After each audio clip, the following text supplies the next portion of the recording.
From Washington, the McLaughlin Group, the American original. For over 2 decades, the sharpest minds, best sources, hardest talk. Creating a financial safety net can seem like an impossible goal. Complicated, intimidating, something other people get to do. But once you take the first step, you'll find there's nothing standing in your way.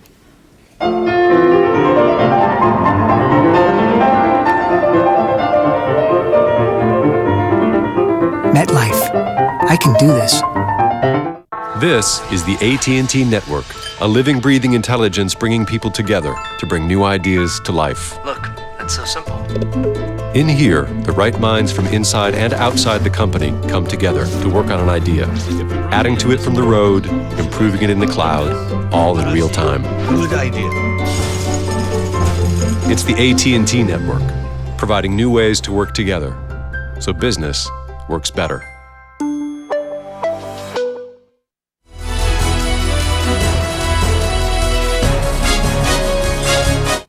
Issue 1, secretly serviced. If it turns out that some of the allegations that have been made in the press are confirmed, then of course I'll be angry. We're here on behalf of our people, and that means that we conduct ourselves with the utmost dignity and probity. I think I'll wait until the full investigation is completed before I pass final judgment. No rush to judgment. That's the position President Obama has taken on the contretemps involving the Secret Service and prostitutes during the Summit of the Americas, where 33 heads of state convened last weekend. 11 U.S. Secret Service members and 10 military service personnel are under investigation for what happened here at the Hotel Caribe in Cartagena, Colombia. Prior to the arrival of President Obama, some of the U.S. Secret Service agents entertained prostitutes at the hotel. An argument broke out between an agent and a prostitute over her fee, and this attracted Colombian police, who informed the U.S. State Department. Prostitution itself is legal in Cartagena, but agents are regularly briefed on the potential for bribery by prostitutes and for being spied on by them. So, prostitution for the Secret Service is verboten. The chairman of the Homeland Security Committee in the U.S. House of Representatives, Peter King, put the dangers this way. I know foreign diplomats overseas who have been with prostitutes and been drugged, have their laptops taken. In this case alone, just being around the Secret Service inside that zone of security, picking up information about the president's travel schedule, what his agenda is, just names of Secret Service agents, when they're going to be leaving, where they're going to be going, all of that. Notwithstanding the uproar, the director of the Secret Service, Mark Sullivan, a 29-year veteran of the service, continues to have the support of the White House. The president has confidence in Director Sullivan. The director acted swiftly in response to this incident and is overseeing an investigation that obviously needs to be conducted. As of Friday, 3 members of the Secret Service are out in the wake of this incendiary scandal. Question, how big an embarrassment is this for the Secret Service, Pat? That's enormous, John. They've stepped all over the president's mission, which we discussed, to Latin America, which he was trying to put a message out. Secondly, this is just an enormous disaster for the Secret Service. You've got 11 agents and some supervisors in there engage with all these prostitutes, and right as soon as they almost get into Colombia, and it suggests that this is not a single one-off thing, that this may be sort of a habitual practice going on here. And the tragedy is the Secret Service has enormous respect among the American people. I know with Nixon, I've been with Nixon and Reagan. I've known a lot of these guys over the years. They're outstanding guys. Were you in Colombia with Nixon? Was I at Colombia when the limousine was stoned? No, that was when he was vice president. You know, I was not there, but I've been with him on many trips. And look, you realize I've had Secret Service protection myself, John. You realize, look, these guys sitting outside your hotel room are going to take a bullet for you. And so the whole country respects, admires these guys, and that reputation has been horribly, severely tarnished. And this is a bigger scandal, as I say, because it suggests that this is maybe not a one-off thing. Hold Well, I think for any president or presidential candidate, the Secret Service it's personal because they are there to take a bullet. They witness people's private lives. They see things that nobody else does, and they're supposed to keep secrets. They haven't always behaved well. I remember during the Clinton administration, there was some leaking about that First Lady had hurled a lamp at the president, and that came from the Secret Service. And so I think there are some questions here of trust between agents and the people they protect. But this is a huge year coming up with presidential candidates. We have a lot of visiting dignitaries. This is a big embarrassment. But I don't know that this is systemic for the whole Secret Service. If when they're on the president's dime, they're cavorting in this way, and prostitution, as you pointed out, is legal where they were, and why didn't they just pay the woman who called herself an escort, $800. pay her the money she asked for and that he had agreed to? $220. Yeah, and it took that long for America's Finest to figure out they had a problem once the police came, because the police are on the side of the prostitutes because it's a legal profession there. Yeah. So, I mean, how dumb can anybody get? If they paid the money, we wouldn't be talking about this right now. Right. Money talks. This is not my field, John, but I would agree What with do you. you mean it's not your field, Mark? Well, You're a billionaire. yes, I know, but there's Well, there's I'll nothing explain my unsuggested field by to that. you off air if it's all right with you. Susan. Well, again, this isn't the first scandal, and it probably won't be the last, but probably the last for a while. I think this will blow over. You know, they've had a sterling reputation for decades protecting the president under the most difficult of circumstances. But there is additional information out this past week that one of the Secret Service agents involved was saying that when he was protecting Sarah Palin, when she was the vice presidential nominee a few years ago, that he was sort of checking her out, apparently. That's something he said. He put it on Facebook. It's not like he just confided it to someone. So things like this will trickle in now and then, I think, to make the Secret Service. What do you mean checking her out? Well, I think he meant it in sort of really physically checking her out, as though she were, There's a an photograph object. of him. A photograph of him, quote, checking her out, and she's not happy about it. She's not? Oh, she had a very tough statement. She said President Obama needs to really take control of the situation here. He's the commander-in-chief, and he's in charge of the Secret Service, and he needs to maybe make some changes. Do you think that's a true story? I don't know if it's a true story. I suspect there's some truth to it. I don't know if it's quite in the way it was presented. But as for this story, I mean, you can't make this up. Was it a flirtation? Is that what it was? Well, at least on the part of one of them. Okay, Mitt Romney's take on the Columbia, quote, unquote, incident. The president has confidence in the head of the Secret Service, as do I, and I believe that the right corrective action will be taken there. And obviously, everyone is very, very disappointed in these stories, very uncharacteristic of the service, and it will be. I think it will be dealt with in as aggressive a way as is possible, given the requirements of law. Why did Mitt Romney take the high road on this? He didn't criticize Obama. He didn't criticize the administration. He didn't criticize the Secret Service. Well, because I think the head of the Secret Service, Mark Sullivan, has been there a very long time. I think he was elevated by President Bush. I don't think this is a left-right, Republican, Democrat incident. And so far, nobody has stood up and said that this is systemic and the whole culture needs to be changed. We may get to that point, but we're not there yet. The de facto impact of this politically is that everything else that happened at Cartagena has been drowned out. Exactly. Now, what happened at Cartagena that has been pretty much drowned out? Not much. Not much. Are you sure of that? Yeah. There was a dispute about Cuba. US Colombia Free Trade Agreement? Oh, for heaven's sake, that's all John Romney. What do you mean that's all what? It's already been passed. Everybody knows about it. What Romney, do you mean it's been passed? It's enacted, all the rest of it. Look. But why did Obama lay such emphasis on it if it's a done deal? Well, it's been a done deal, and so let's go down Something was needed out of It's a Colombia. victory lap. It's a victory. But here's what why did Romney say that? It's the very reason we're all talking here. The Secret Service is liked and respected and admired, and everybody knows how hard their job is, and that they will take a bullet for somebody. They're guarding Romney right now. So nobody wants to see the Secret Service beat up. It's sad. Is the Colombia Free Trade Agreement agreeable to U.S. labor unions?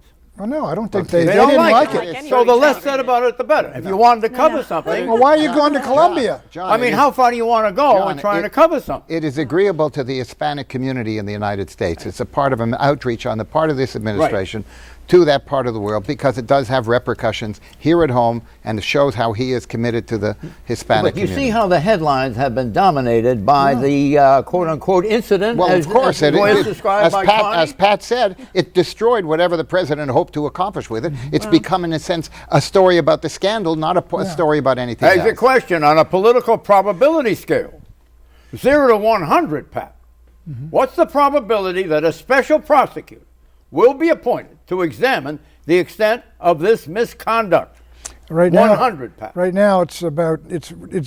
The reason is there's no there's no cover-up. Will be appointed. There's no cover-up going on. But you get a special prosecutor if the government's not looking into it. They're looking into this thing, John. My fear, frankly, is that they're going to find an awful lot of conduct going back, and they're going to go back in these guys. They're going to drag a lot of guys. You need a special prosecutor if you want to ferret it all out. You don't need a special prosecutor. We need a star. Who's star? You know, the independent counsel? Is that what we need? No, we don't. We know the Congress. Not what we need, but will it be driven to the point where a special prosecutor will be? First of all, this is catnip for the media and catnip for Congress. There's going to be plenty of investigation of this. You mean? Yes. Secondly, you mean this is set out there for the media? Is that what you mean? It's sex, money, drugs, whatever. You don't think this is a big legitimate story? No, no. it's a And legitimate secondly, story one can- that doesn't need a special prosecutor. Zero chance. Zero. It'll be Zero handled. chance? They'll let the Secret Service handle And it. one Ken Starr was enough in my lifetime. Thank Right, you very exactly. much. Well, you give it 0 probability? 0. I would give it 80% probability yes. Issue 2, leaving Las Vegas. What is it about the structure of the GSA that leads us back to these scandals after this shouldn't? In other words, the expression is fool me once, okay. But again and again? Barbara Boxer, the chairwoman of the Senate Environment and Public Works Committee, voiced her disgust and disbelief to workers and former workers of the General Services Administration, the GSA, on the Hill this week regarding lavish spending and possible kickbacks at the agency. Get this. In 2010, at a cost of $823,000, GSA flew 300 federal employees to the billion-dollar M Resort Spa and Casino in Las Vegas for a conference. The trip included costs like breakfast, $44 each, sushi, $7,000, a bicycle building exercise program, $75,000, all funded by taxpayers. Also, the agency threw a party in Palm Springs, California, for its interns. The GSA bill, $150,000. The GSA's 2010 Las Vegas massive billings fly in the face of the advice President Obama gave corporate executives in his first year in office. The executives were from companies that took federal bailouts in 2009. Quote, Obama, you can't take a trip to Vegas or go down to the Super Bowl on the taxpayer's dime, unquote. Mr. Obama repeated this admonition again in February 2010 at a New Hampshire town forum. Quote, when times are tough, you tighten your belts. You don't go buying a boat when you can barely pay your mortgage. You don't blow a bunch of cash on Vegas when you're trying to save for college, unquote. So, Vegas gambling is seen by President Obama as an expensive indulgence. But Nevada is also an important swing state in this year's presidential contest. So, First Lady Michelle Obama and daughters visit Las Vegas in March, and the president has gone there several times so far this year, most recently to inspect the Copper Mountain Solar Energy Facility. Question, tell us about the GSA this week, Susan. Well, we've got a career worker at GSA who elevated himself to a position where he was sort of his own supervisor, and it allowed him to plan these elaborate trips, one of which you described there, the $823,000 conference called the Western Region Conference for 300 employees. It had all kinds of things like, the $7,000 sushi, 2,300 square foot hotel suites footed by the taxpayers. They hired a mind reader. They rented clown suits and tuxedos for people. They handed out commemorative coins in velvet boxes. I mean, it was just over the top, as one person described it there. You attended the hearings. We saw a little bit of Barbara Bucks at the top of this issue. Did she mention anything about why we really need a GSA? Well, you have two sides on this issue. I think there's some Republicans who question, they want to shrink the size of government. Now we look at the GSA wasting the taxpayers' money. Do we really need the GSA? This is a Harry Truman creation. Yeah, it's been around for 60 years, and its goal is to sort of streamline the government and by controlling its properties and helping to make sure we're not duplicating efforts. Is it superfluous? Don't we have within agencies and the vast structure of the federal government those agencies that can track whether they are legitimate to keep them lean? But as soon as you have, what is behind it? Here's what's behind it. Look, you say, purchasing all the typewriters, all these other things, why not get one agency to do the job and purchase them What for do the you government? think of that idea? I think basically it's a good idea. Why do you need it? Why can't those agencies Well, because then regulate you themselves? get duplication and you get people not being You mean bored. no one pays any attention If when you get anyone 12 else does? The separate- government is so vast they can't. If you had 11 or 12 cabinet departments all going out buying the same things, there's going to be inefficiencies. What about at You the can White House consolidate level, it. the executive level? Well, I don't think they control that. But did he take the Fifth Amendment? He did play Of course, the White House can control took the the Fifth size Amendment, John. of the federal government, the regulatory agency. He took the Fifth Amendment, John. What happens in Vegas stays in Vegas. Well, the GSA is they're the government's bursar, and basically they contract for the fleets of cars and for the various, the inventories, as you put it, the typewriters and all that sort of thing. It does make sense to have them, but apparently there hasn't been any oversight. I mean, who pays attention to the GSA? And what they were doing was mimicking corporate life. I mean, corporations throw these kind of over-the-top events all the time, but you don't do it with the taxpayer money. You don't do it with taxpayer money, and not at it's a huge embarrassment to the president, and it's a gift to the Republicans because it fits into their narrative of this big bloated federal government that needs reining in. Don't you want to defend corporations in this regard? They go to Vegas and they watch the bottom line very carefully, do they not? And the central administrative functions in most corporations have a real objective and a real way of supervising the cost because they are concerned about the profitability of the company and the cost. The government doesn't work on that basis, so you don't have the same kind of oversight by definition in government. It doesn't mean that it isn't appropriate because, as Pat says, you want to centralize a lot of your purchasing of a lot of items and the ownership and management of buildings. There's no incentive to save money, and that's part of the problem. There's no incentive. Isn't that a shocking admission on anybody's part? But that's the corporation. I mean, the corporation, if it's Mort's there's corporation, no incentive in the government. It's Mort's money. It's Mort's money. Get more jobs. Well, it's Mort's money. See, he's going to save it. They're going to watch it. They're going to have everybody's going to have a good time. Well, what does it say? But you don't have this lavish nonsense, and you got that when you have no control, no incentive So we'll to be save. better off with a different kind of government. Well, look, Are we attacking the core of democracy? It's an inherent flaw of government. Yes. It's an inherent flaw of which government? What kind of government? All government. All government. An absolute government? If it's not their money, you think the Russians you can, always you spend. think the Russians can keep their size down? You better always than we spend can? more if it's not your money. Let's remember. It's even worse in Russia, believe me. Let's remember. Does this go far beyond what we think are its cognitive limits as we see it in this issue? Well, no, I think this illustrates exactly the problem that you have in a government which basically doesn't have an incentive in which you have in the private Isn't sector. that a remarkable statement? Two words. That's right. Two That's words. That's right. 2 words. Corporate greed. Corporations haven't always behaved admirably either. Let's not forget that. Issue 3. It's their money. It's not mine. Excuse me. Issue 3. Even Stephen.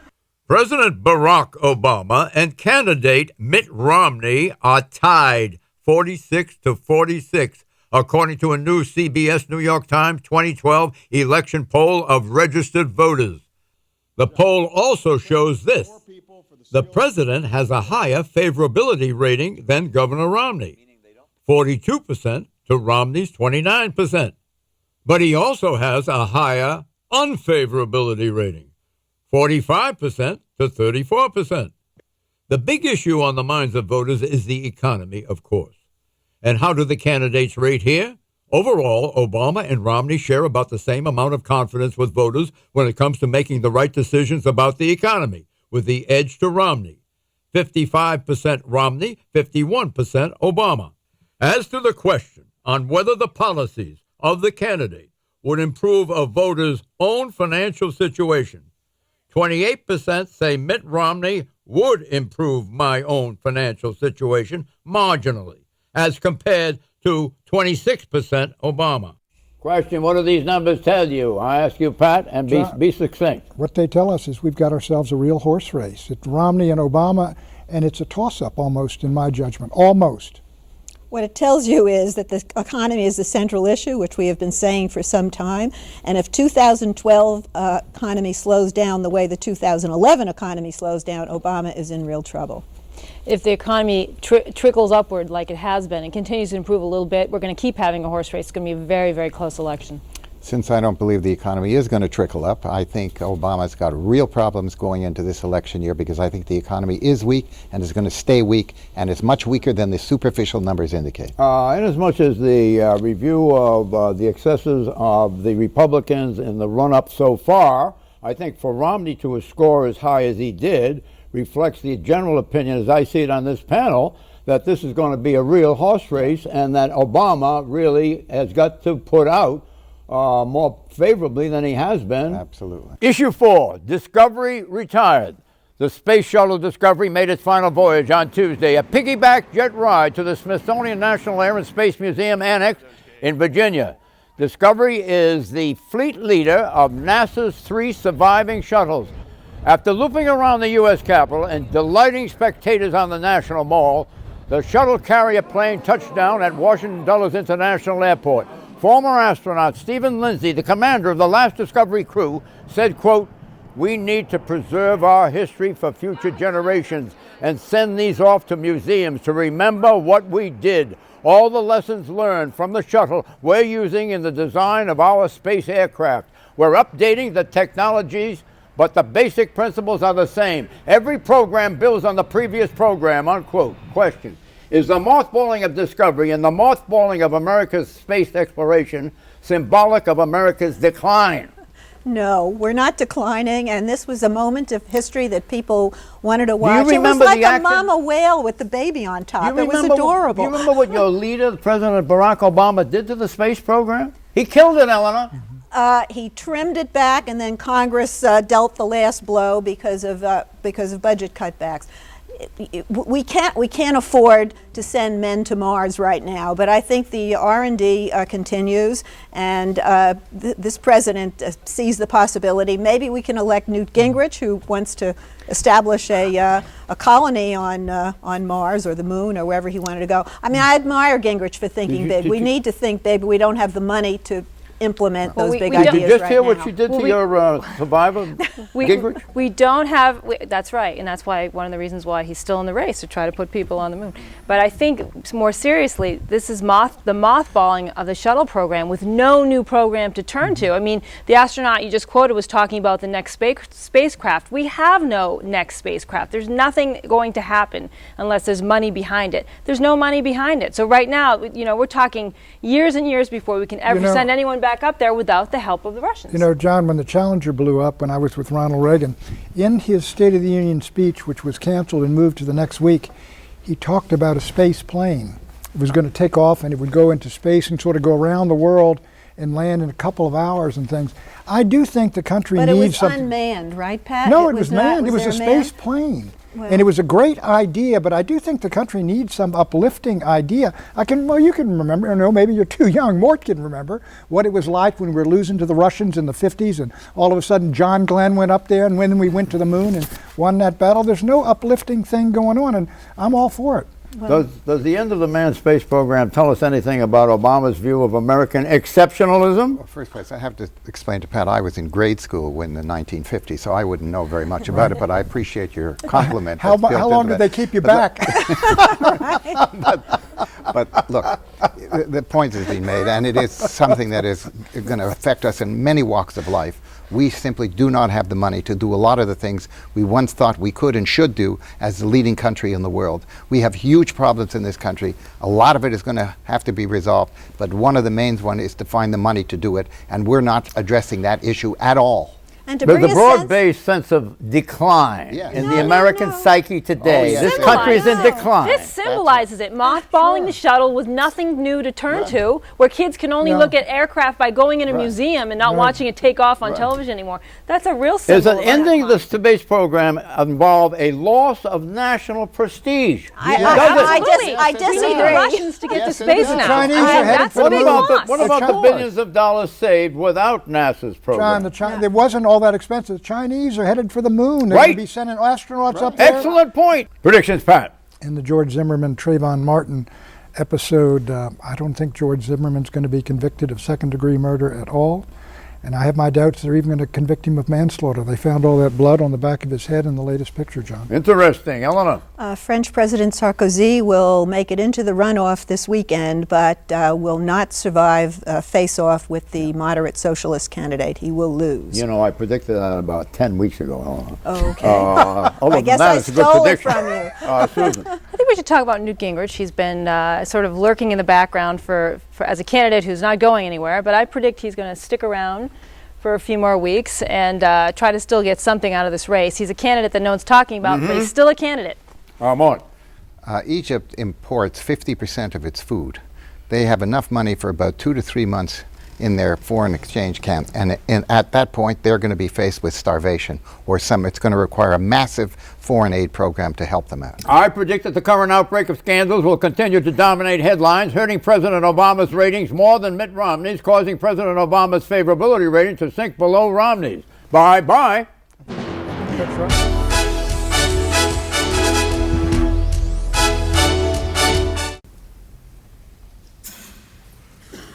Creating a financial safety net can seem like an impossible goal. Complicated, intimidating, something other people get to do. But once you take the first step, you'll find there's nothing standing in your way.